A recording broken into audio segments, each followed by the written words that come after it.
Hey, that guy with the glasses here. You know, a lot of people have been asking me what my favorite movies are. Now, a lot of you already know what my first all-time favorite movie is, but a lot of people have been asking, well, what's some of my other favorites? And I was thinking about it, and I actually came up with a list. And usually I do like a top 10 list or something like that, but really I just love movies so much that I feel really bad if some got left out. So I'm actually going to do a top 20 list. These are my top 20 favorite movies. I know that's a lot, so I'll try not to make them too long, but yeah. A lot of people have been wondering about this, so I am here to tell you what my top 20 favorite movies of all time are. So, here we go.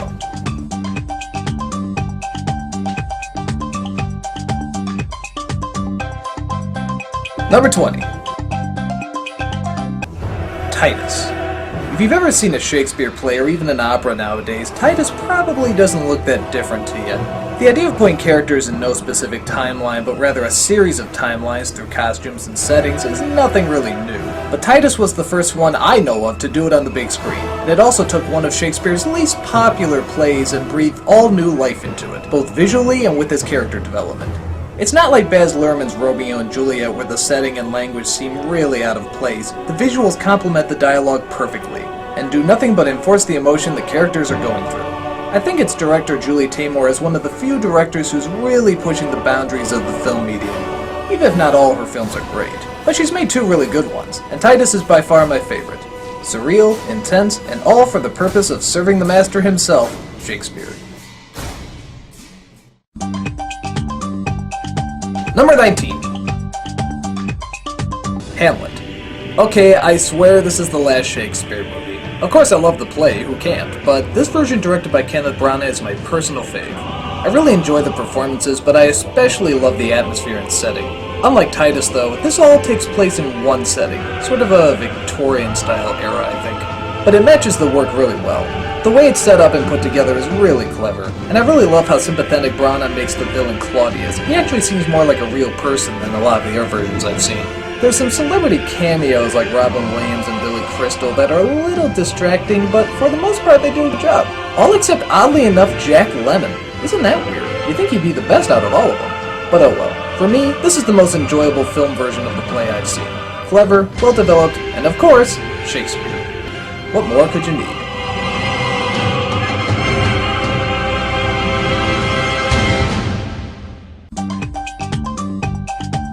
Number 18.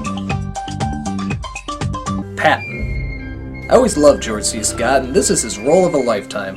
Anyone can enjoy this movie, whether you agree with the character or not. Is it a pro-war film, an anti-war film? Well, it's both, and it's neither. It's a character study about one of the greatest generals of all time. The man was set in his ways and already knew he was the best, but he also had the intelligence and wit to back him up. He's one of the most fascinating people who ever lived, and this film really demonstrates that, straying very little from historical fact. Most of what you see is really what happened. In fact, a lot of the stuff is so strange it's where it wouldn't have happened, that they made it up for the movie. But most of it did, and thus we're left with a truly inspiring, complex, and remarkable human being, as well as one of my favorite movies of all time. I love it.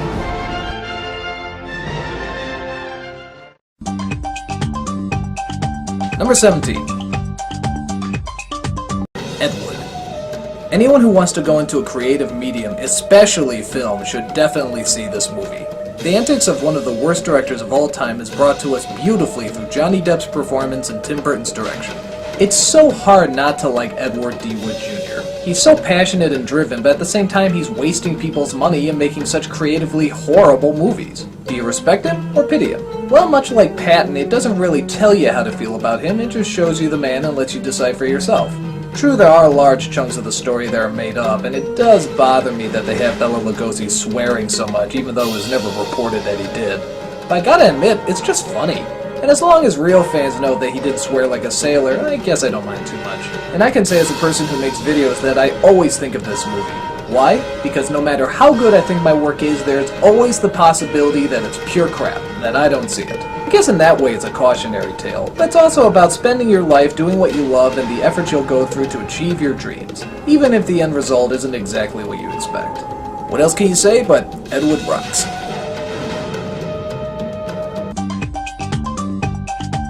Number 16. Fantasia. Easily Disney's best animated feature. Though there's no dialogue or even a continuous story, Fantasia has the most drama, beauty, and darkest elements of any of their films. The idea is wonderful, putting animated images to classical music, thus creating visual poetry. I think my favorite parts are the opening and closing. The abstract images of Toccata and Fugue really create a dreamlike experience that seems very similar to what people think of when they hear music, like on a subconscious level. The ending with the Night on Bald Mountain teamed up with Ave Maria is just brilliant. They offset each other so well and really create an unbelievable moment of music and imagery that actually kind of seems meditative at times. You're probably wondering what I thought of the sequel, Fantasia 2000. I like parts of it, like the whales, the Hirschfeld homage, and the Goddess of Nature, but I don't think it always took itself very seriously. Some of the pieces I could see more on a Saturday morning cartoon than an animated feature. Not to mention the celebrity appearances are just painful to watch. I really hate it when Bette Midler refers to Salvador Dali as the melting watch guy. But we still got the original, the best, and the undefeated master. Fantasia is visual music to my ears.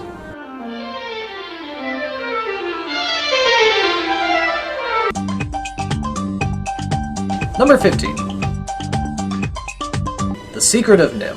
I already talked in detail about this in my top 11 underrated classics review, so I won't talk too much about it. I just love the atmosphere, the characters, and how seriously it takes its audience.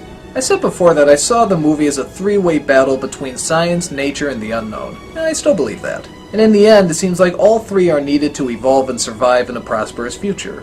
I don't know if that's what the director's original intent was, but those elements are still present. The characters are good, the atmosphere is wonderful, and of course the artwork by Don Bluth is just fantastic. Nothing much else to say except I love this movie and everything it has to offer.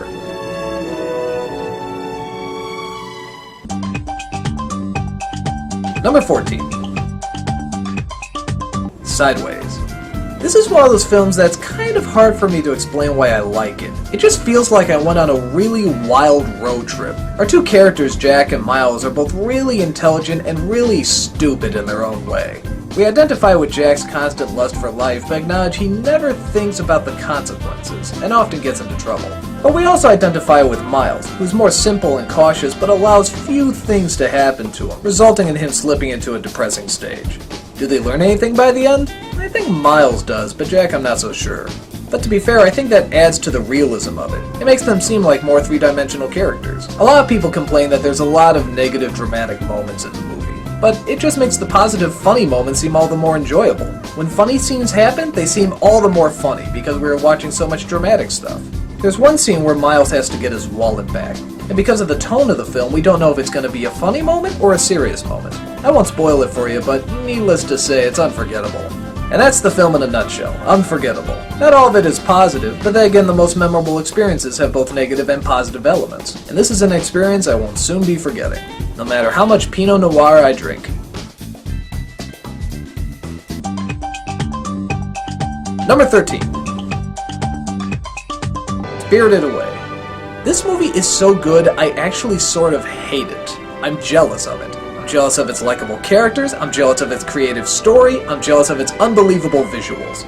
It's an idea that's not based off of any book, movie, or TV show. It's just all originality, and I friggin' love that. Again, mixing a lot of negative elements with positive ones, Spirited Away makes you remember every joyful, scary, or downright beautiful moment. My favorite scene is when they're on the train. Nobody says anything or does anything, it's just pure atmosphere, allowing you to take in the mystery and wonder that the film and the world it's created has to offer. I love this film so much, I despise it. I think that's one of the highest compliments you can give any movie. Spirited Away. It's so good, it has to be bad.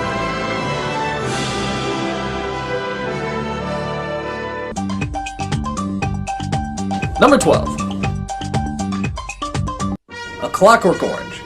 For me, this is sort of a life-changing movie. A film that really made me question choice, free will, good, evil, and everything in between. The premise is brilliant, creating Alex, the most despicable and mentally psychotic human being, and taking away his choice, transforming him into an upright citizen. But he finds the civilized, peaceful world turns him into an outlet for their own rage and fear. It's just a great idea. I love the scene where the journalist tries to help him out and acknowledges that what society has done to him is barbaric. But when he finds out that Alex has wronged him in the past, all his ethics disappear and he becomes one of those vengeful barbarians himself. That's just perfect. Stanley Kubrick's direction is wonderful, even if parts of it are a tad outdated. The angles, motion, and surreal atmosphere just add to the disturbing environment he's trying to create. It's a film that makes you ponder and question, like most great films do, about choice, violence, and the human mind. Clockwork Orange is an easy fit for my number 12 spot.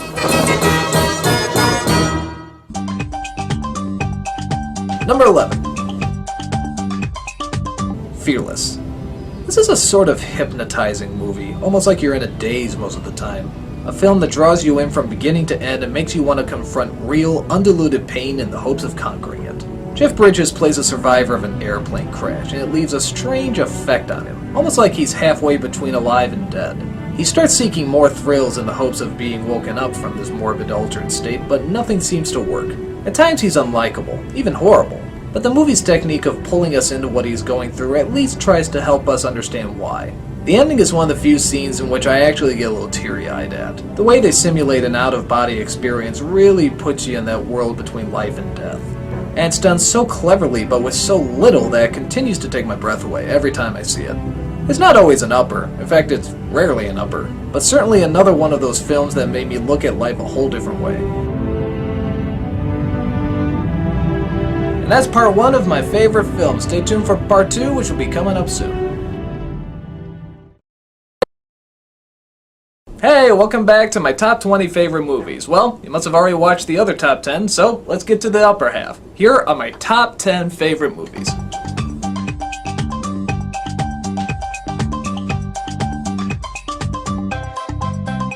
Number 10. Citizen Kane. Yeah, I know it's kind of a cliche to have this on the list, but I can't help it, I just love the movie. I saw this film in high school, I remember saying to myself, yeah, come on greatest movie of all time, show me what you got. Literally, as soon as the movie started, I was hooked. I love the atmosphere, I love the gothic angles, and I love the character study of Mr. Kane as he's seen through various people. It's obviously the film that changed everything in terms of movie making, but it still really holds up in my opinion. I love the characters, I love the way the story is told. Every single shot in this movie is just unbelievable to look at, even by today's standards. The shadows are just wonderful. It just complements the mood and atmosphere that the movie is trying to create. Now I know it's weird putting what's considered the greatest film of all time in the number 10 spot, but remember these aren't what I consider the best films of all time, they're just my personal favorites. Either way, I think Citizen Kane is going to stay on the list. The greatest film of all time? Yeah, it's kind of hard not to like it, isn't it? Number 9. Fear and Loathing in Las Vegas. I love just how creatively ugly and unpleasant this movie is. It's so tasteless, so gross, so insane, so unwatchable, that it's hard not to appreciate it. The story about a journalist and his attorney's search for the American dream both satirizes our world while also creating its own. It's literally like you've entered another dimension, a world that's uncompromising, unsympathetic, and never apologizes for it. They're sent to Vegas, where people are told the American dream can be found, where you can go from a poor person to a rich person in one night. Their journey shows that the American dream is just flat out dead, replacing the ideals from the possibilities of the hippie movement with carnivorous greed and acceptance for mediocrity. The American dream now is savage, unfocused, and delusional. And of course it takes a person like Hunter S. Thompson to show it, always with one foot in reality and the other foot in a pit of madness. It's not always pleasant, and it's not always nice, but that's the world the movie intended on making. It's depraved, wild, and totally out of control. I've never seen a film that was both so much fun to watch and yet also so hard to watch. It's a freak of nature, to say the least, an experience like no other. God bless every demented minute of it.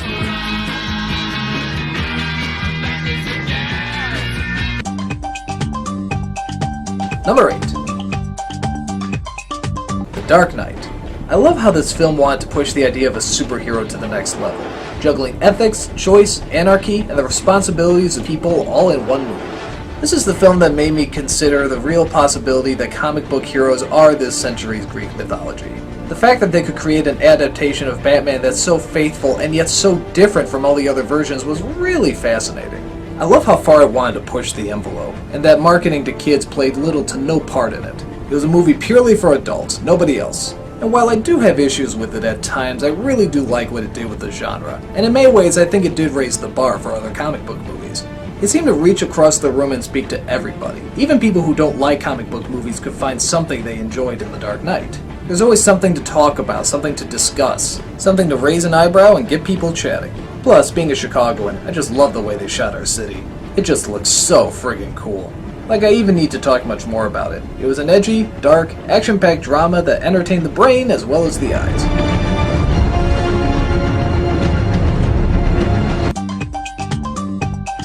Number 7.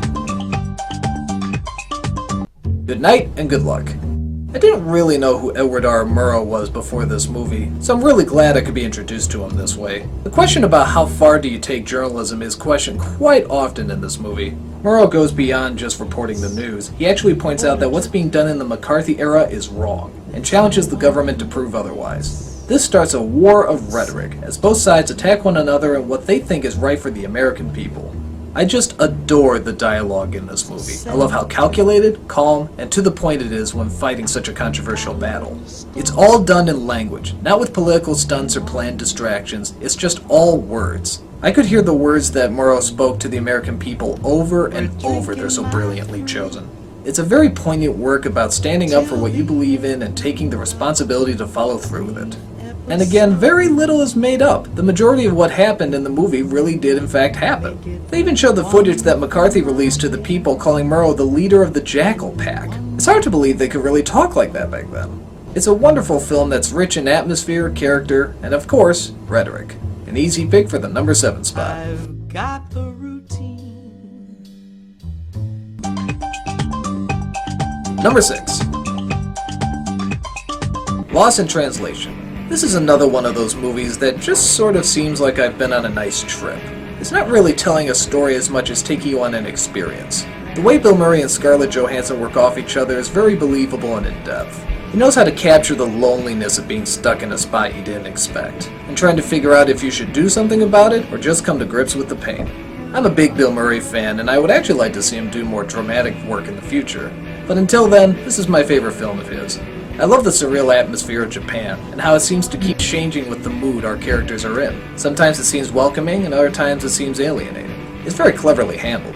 I enjoy just what these two share with each other as well. They both try to pull each other out of the darkness and find something in not just one another, but also in themselves. You really feel the love and care that they share for one another. And of course, that's the key to any great romance. Great experience for a great movie.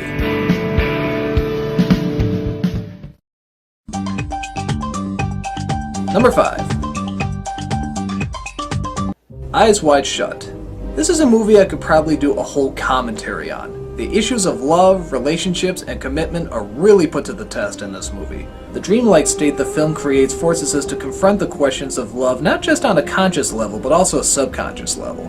What does it mean to be married? What does it mean fully give yourself to another person, both physically and mentally? The idea of denying the possible dark truth to settle for a comforting possible lie. It seems so unsettling, but we also know that so many couples do it. The look of this film is quintessential Kubrick. It's just like something out of a dream. Everything is blurry with the colors being muted behind shadows, and the insecurities of our characters constantly being exposed in the most uncomfortable way is something right out of a bad nightmare. There's a few things I don't enjoy though, like that piano music that starts out cool but by the end of the film you just want to strangle it. And I also never care for the last conversation between Cruise and his best friend. I mean, I know the movie is supposed to be slow, but that was just torture. Still, the contrast between the love of the body and the love of the mind are constantly being addressed. Again asking the tough questions that many couples bring up but never fully confront. It's a brilliant film and by far one of Kubrick's best. I guess it only figures that his final film would be one of his greatest, and my personal favorite.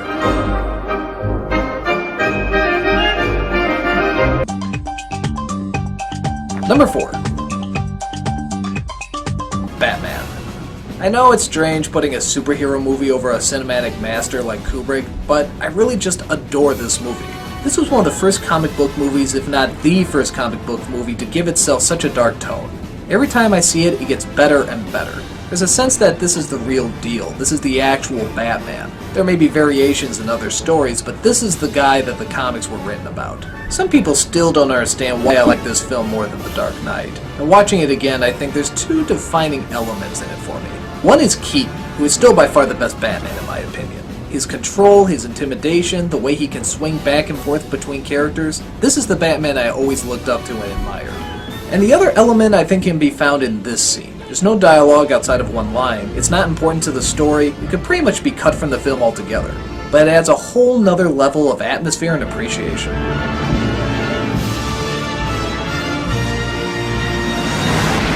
music, the shots, the pacing, this movie actually allows you to breathe for a minute and take in the full size and scope of everything that is Batman. It really allows you to soak up the atmosphere.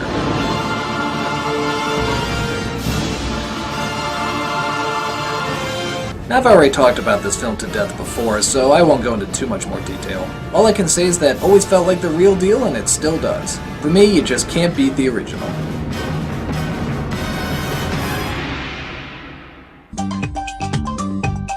Number 3. To Kill a Mockingbird.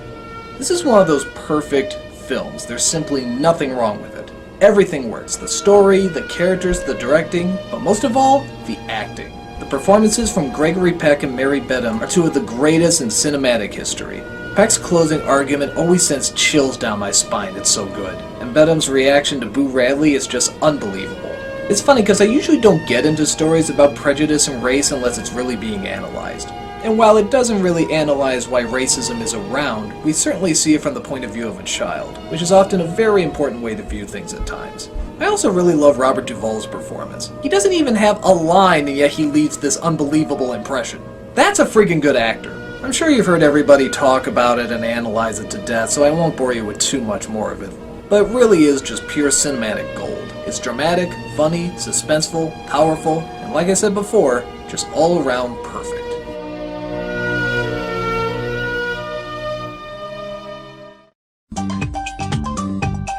Number 2. Amadeus.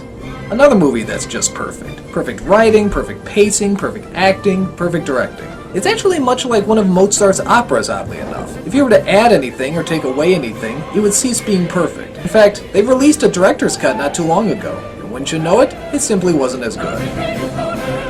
As Mozart put it, you can't change something that's already perfect. Now granted, the film is not entirely historically accurate. Mozart worked very hard on his music, and there was no proof that Salieri actually wanted to murder him. But people forget this is historical fiction. It's not supposed to be true. Stop taking it so seriously. It's just a friggin' movie. But I guess you can understand how people can get so passionate about it, because it is a very passionate film. The way Salieri is in constant battle with Mozart, God, and his own sanity is just beautiful. The way Mozart battles his own demons, in contrast, is also perfect as well. I find it interesting that there's no other movies I can think of that are based on Mozart. There's a ton of Beethoven movies, but there's only one Mozart movie, the fictional one. Is it because this one was just so damn good that nobody else wants to try it? I don't know. But if that was the case, I wouldn't blame them. The music, the atmosphere, and the brilliant storytelling are beyond compare. Like sweet music in one's ear, it only seems to get better and better the more you experience it.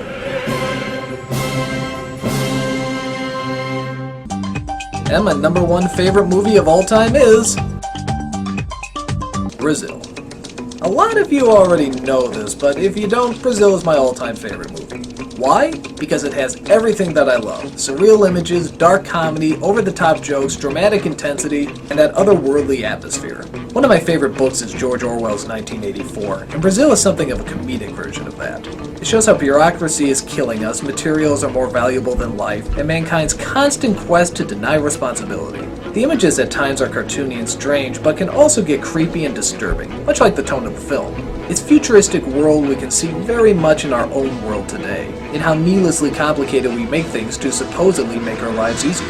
Its only downfall, in my opinion, is the action. Director Terry Gilliam admitted that he couldn't really think of many creative ways to show people hurting each other.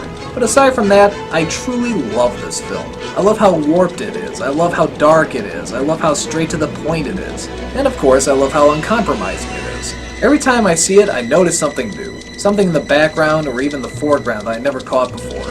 I love films that constantly continue to evolve as time goes on, and how what's trying to say only grows more and more true. This is one of those movies I could watch 1,000 times and never be tired of it. It's unique, it's creative, it's my all-time favorite movie.